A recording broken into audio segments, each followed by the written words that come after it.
Let's go ahead and bring in Steiner Sports CEO, Brandon Steiner. One of the country's top memorabilia mogul. I have an unbelievable guest, Brandon Steiner. Brandon's second to none. First of all, Jason, explain to me what you do on a day-to-day. Maybe you just give me some ideas, a little bit of what you see happening in the market, because you're overseeing quite a few companies. I am. And, you know, as you look at security and you look at cybersecurity, there's a couple of very important, simple points.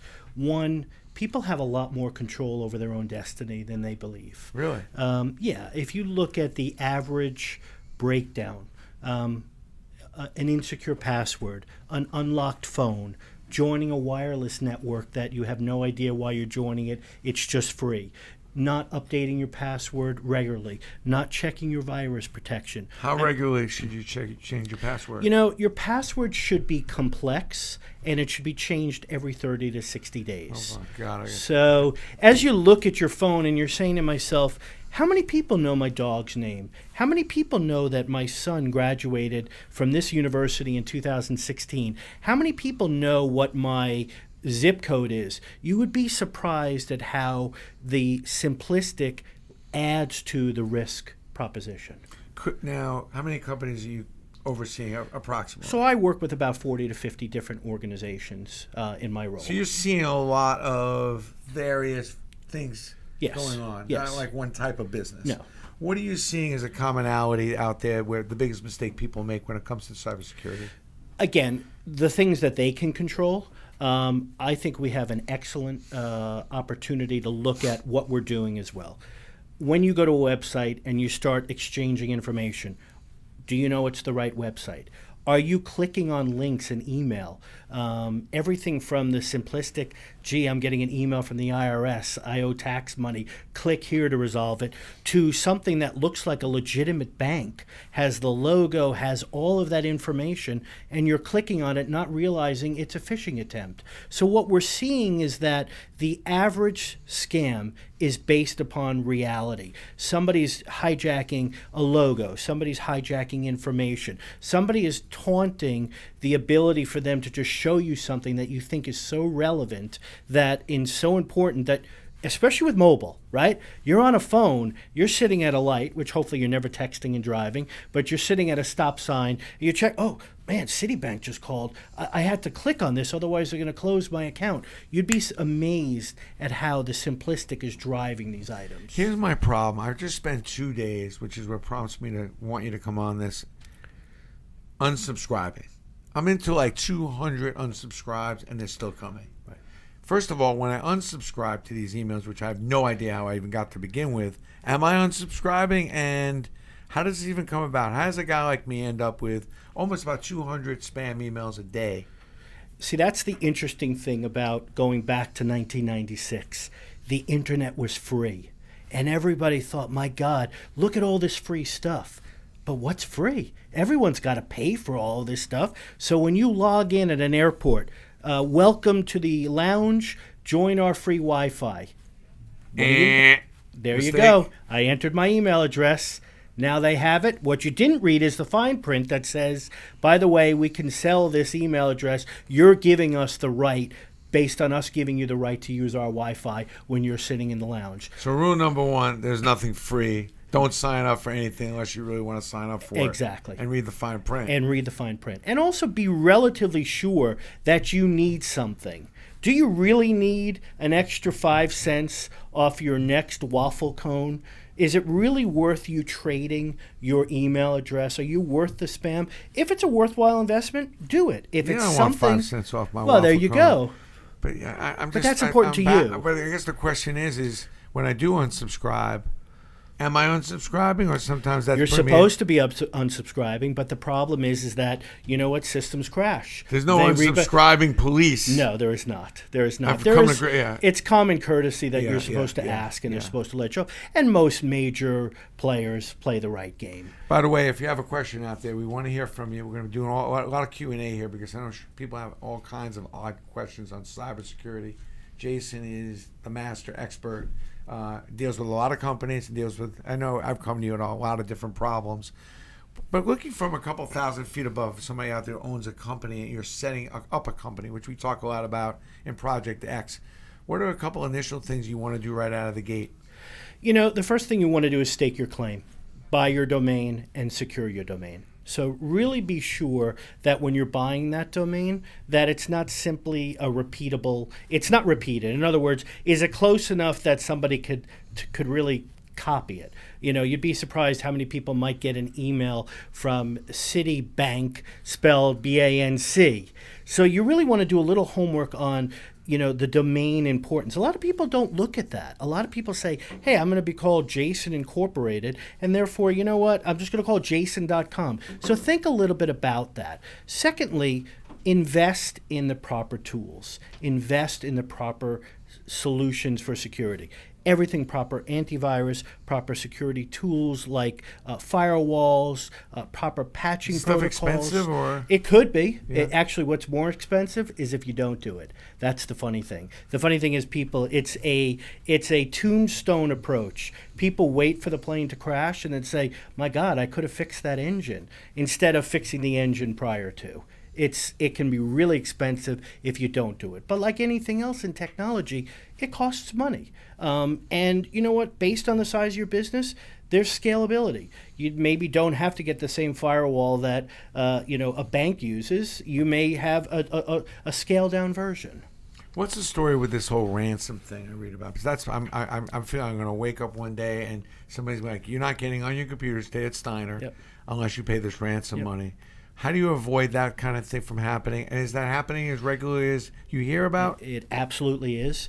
And you do that by practicing proper data hygiene. Again, you get an email tomorrow that says, "Dear Brandon, please click on this link. We need some information." People will take the bait, click on the link, give information. They're then tracking that information and then can basically ransom you. They can create a lock on your computer, send me $5,000 worth of Bitcoin, or I'm not going to unleash it. It's absolutely real. And again, it's very avoidable.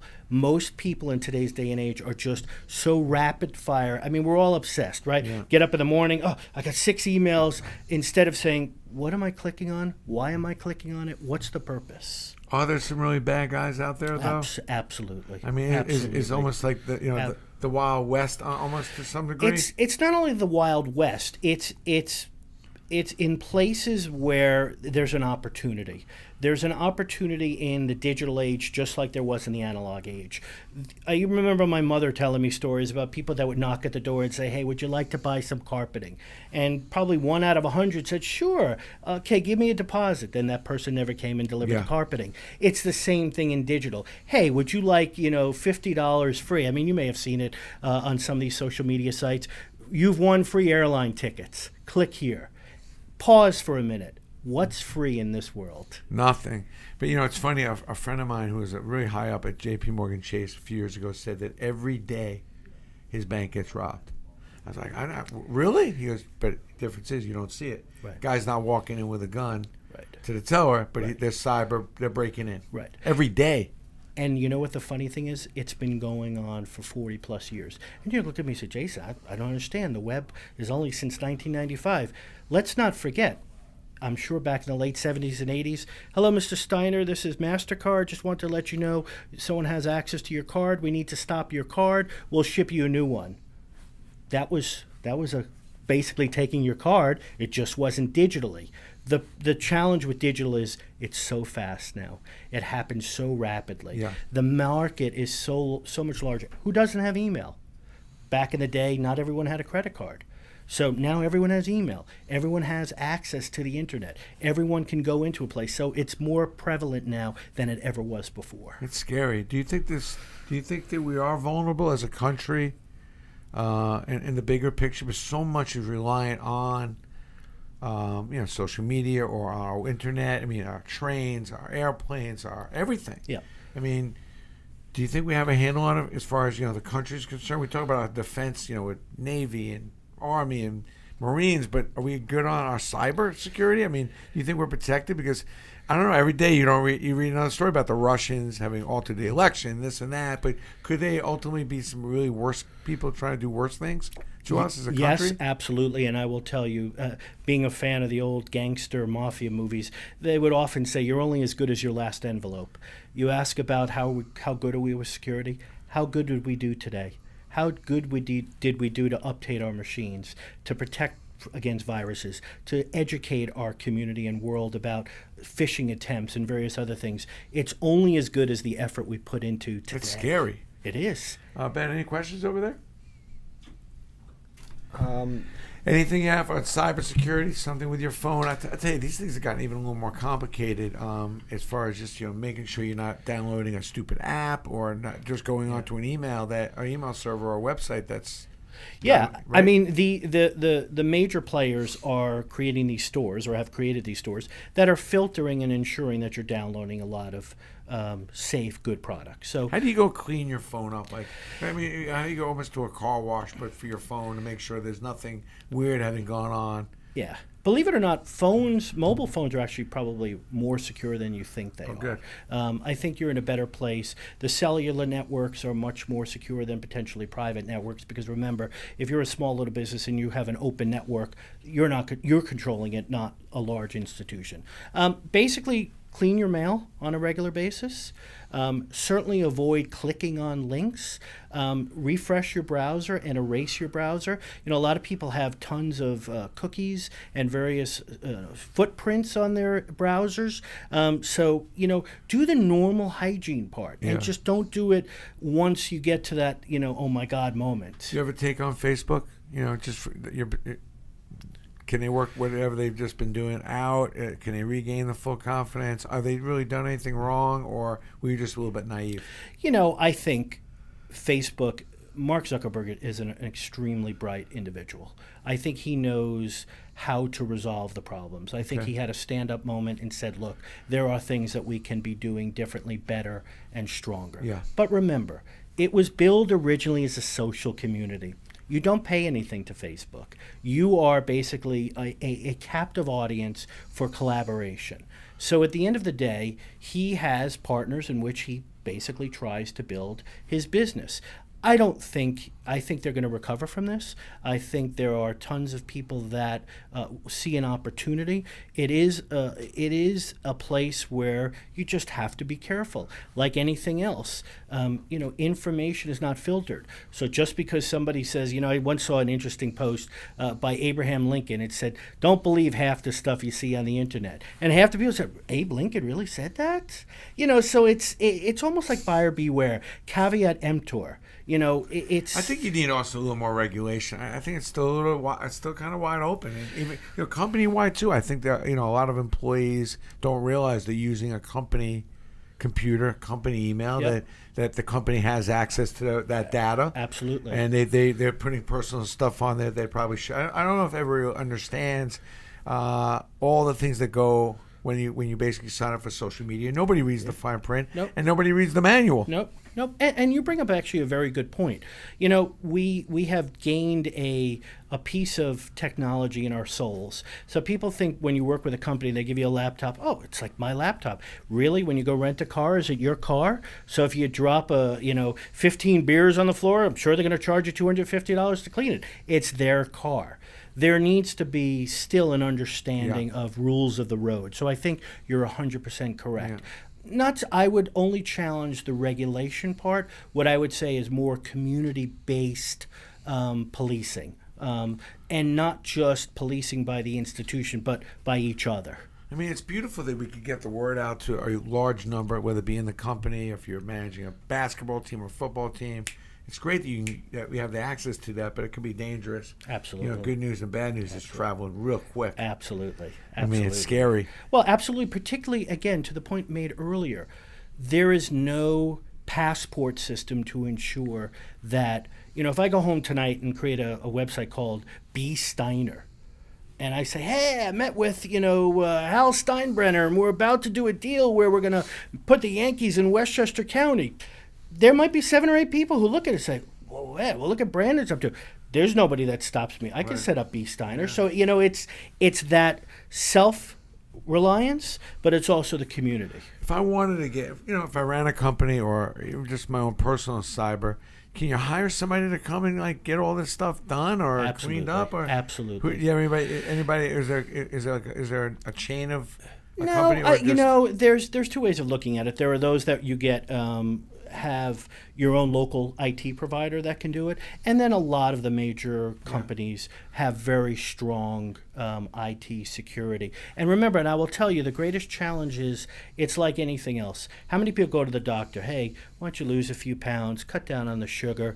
You're pre-diabetic, and what do? You go out and you have a donut. You have to be willing to take the advice. A lot of times people come in, then give some advice. Oh, it's too expensive. I can't do that now. I can't afford it. I can't get a new firewall. I don't have the time. They want to bring people in. I might be down for 10 minutes. Excuses are just so prevalent until something happens. Then you got the urgency. Ben, any questions there? One question we got was from Cole. He asked, should you trust apps that will take your Apple ID fingerprint with your password? Yes, if it's through an Apple device. If it's through your iPhone, I do that. I use Face ID and Finger ID for my banking apps. I would be weary on third-party apps that are not through Apple's solution, App Store solution. So I would be careful on what I would call the typical tricky ones. Sites you haven't heard of, applications you haven't heard of, they're the guarantee of giving you something, the guarantee of receiving something. So I'd say the short answer is yes, but again, buyer beware. Do you think more and more employees are now working from home?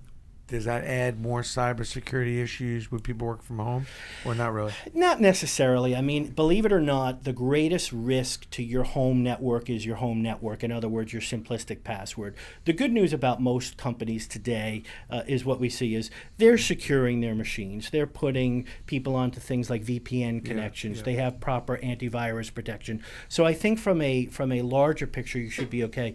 You'd be surprised how many people have a simple Wi-Fi password and people are surfing on their network. People are downloading files on their network. I mean, the biggest risk to your network is your network. Especially if you're somebody who's got proprietary stuff. Could be, absolutely. I'd be less worried about the home working machine than I would about your teenage kid who's basically on an unsecured, unfirewalled machine just playing, I don't know, what do they play these days? Whatever they play, and that's what I'd be more concerned about. Ben? Was about Bitcoin. Is it good that it's not regulated, or should that be a concern? I think the story hasn't even been written on cybercurrency at this point. I think they don't even know how to begin regulating it. I mean, there are countries that have said they're going to move to cybercurrency and remove physical dollars or physical currency probably 5-6 years from now. I think it will eventually get there. I think it is still relatively new territory. I think they need to figure out how this is all going to flow. So I would stay tuned on that one. I would also, again, be cautious about who you're dealing with in cryptocurrency. You work for a big company, and you got some pretty important high-level people. Hard to secure them more than anyone else, or are they just generally more skeptical?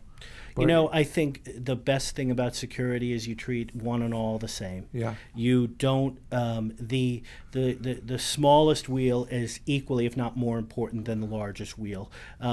You find seasoned, smart executives knowing, you know what, I shouldn't be doing this. What you find before that is the lower end new employee who's like, is it okay? I've never been to LaGuardia before on a business trip. Is it okay I go on the Wi-Fi network? So I think keeping everyone the same actually is a little bit more protective than not, because you don't want to give different treatment because you're going to fail in that way. Any favorite books or websites do you recommend that people, if they want to read more about this kind of thing?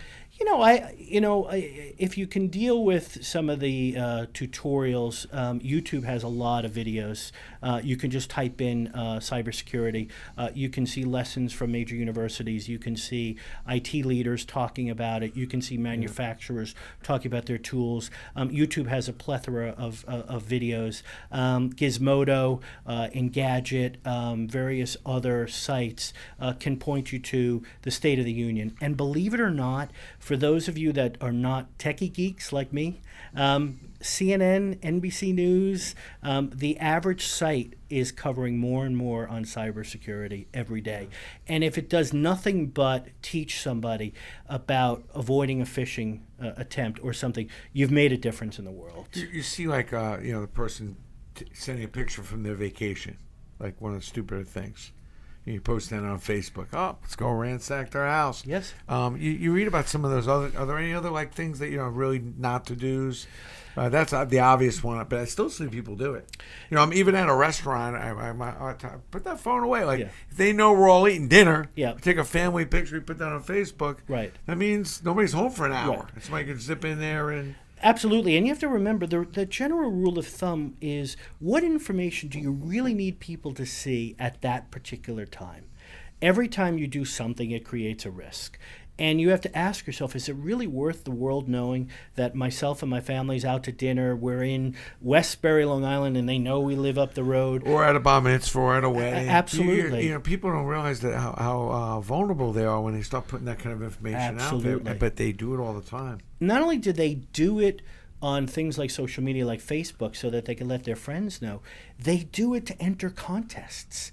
Hey, send us your picture eating this hot dog. And unless you're 100% sure, ask yourself, why am I doing this? What's the value Especially with your proposition? kids, too. Absolutely. You got your kids' pictures all on the internet, and you got some creepy idiot who's trying to do the wrong thing, and all of a sudden they know more about your kid. They know who your dad is, who your brothers are, where you go to school. I mean, Brandon, I saw a picture. It's got to be difficult parenting these days. It is. I saw a picture the other day of a kid standing next to the car and the license plate.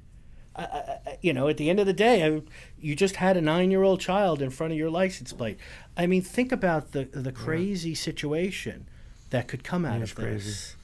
Well, I'm glad we covered this. I mean, cybersecurity to me is one of those things. You're not thinking much about it till you got a problem. All of a sudden, you're locked out of your computer, or the computers are down, that kind of thing. And God knows if you don't have your phone. But I left my phone home the other day. I thought, I don't, oh my God, what am I going to do without this puppy? Yeah. But at the end of the day, you got to be a little more cautious, Absolutely. Especially if you're in a company that has proprietary information. You see what happens with these companies when there are leaks and everything else. It's devastating. Well, again, going back, you are your own best weapon. Know what you're doing while you're doing it. And then people like you who are business leaders, who recognize it, who are having these conversations. Hey, what are we doing? Why are we doing it? The best thing an executive can do, particularly in your case, be curious. Ask the questions. What about this? Why this? Why not this? Consider that. And you can do the same with yourself and say to your kids, why are we doing this? Yeah. Are we secure? Yeah. Thanks, Jason. Appreciate Thank you, your time. Brandon.